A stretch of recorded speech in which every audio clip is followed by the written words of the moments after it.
ఎడారిలో సెలయేర్లు. డిసెంబర్ 1వ తేదీ వరకు వ్రాయబడిన ఈ భాగాన్ని మీకు చదివి వినిపిస్తున్నది సహోదరుడు పాల్ సుందరం. కాబట్టి దేవుని ప్రజలకు విశ్రాంతి నిలిచినది. హెబ్రీలకు వ్రాసిన లేఖ 4వ అధ్యాయము 9వ వచనము. అన్ని దిక్కుల యందు వారికి విశ్రాంతి కలుగజేసెను.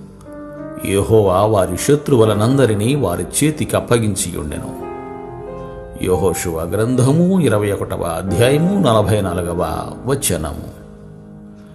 ఆయన దీనులను రక్షణతో అలంకరించును. 149వ కీర్తన 4వ చరణం. ప్రఖ్యాత క్రైస్తవ సేవకుడొకాయన తన తల్లి గురించి చెప్తూ ఉండేవారు. ఆవిడ చాలా కంగారు మనిషి. ఇలా కంగారు పడడం, ఆందోళన చెందడం పాపమని గంటల కొద్దీ చెప్పి ఆమెను ఒప్పించడానికి ప్రయత్నిస్తూ ఉండేవాడు. కానీ ఆవిడ దిగుళ్ళు తీరలేదు. లేనిపోని బాధలు ఊహించుకుని దిగులు పడేది. అయితే ఒకరోజు చిరునవ్వుతో ముఖం వెలిగిపోతూ కనిపించింది ఆమె. ఏం జరిగిందని అడిగాడతడు. రాత్రి తనకు కలొచ్చిందని చెప్పింది ఆమె. కలలో ఆమె ఓ రోడ్డు వెంట వెళ్తున్నది. ఆ దారి వెంటే చాలామంది భారంగా కాళ్ళీడ్చుకుంటూ వెళ్తున్నారు. వాళ్ళంతా తమ వీపుల మీద నల్లటి బరువైన మూటలు పెట్టుకొని నడుస్తున్నారు. చూడడానికి అసహ్యంగా, భయంకరంగా ఉన్న దయ్యాల్లాంటి జీవులు వాళ్ళు. మోసుకెళ్లేందుకు ఆ మూటల్ని అక్కడ పారేస్తూ వెళ్తున్నారు. మిగతా వాళ్లలాగానే ఆమె కూడా ఆ అనవసరమైన బరువులు మోసుకుంటూ వెళ్తున్నదట. దయ్యాల బరువులకి కురింగిపోతూ కాసేపటికి తలెత్తి ఒక మనిషిని చూసిందట.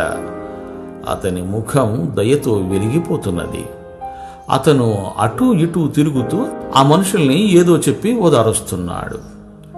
చివరికి ఆమె దగ్గరకు కూడా వచ్చాడు. ఆయన తన రక్షకుడని ఆమె గ్రహించింది. తనెంత అలసిపోయానో ఆయనకు చెప్పింది.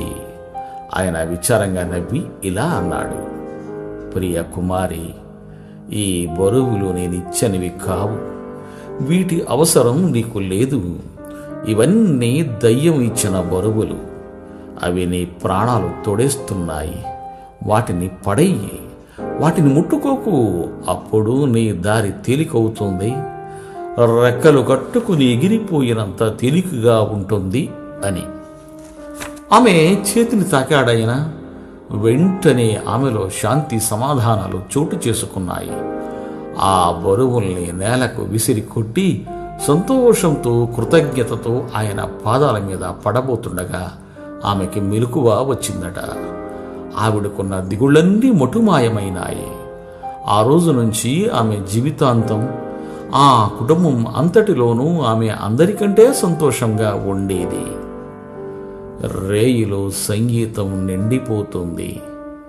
దినమంతా వేధించిన బాధలు తూకముడిచి పారిపోతాయి. దేవుడు మేము దీవించుగాక. ఆమెన్. ఆమెన్.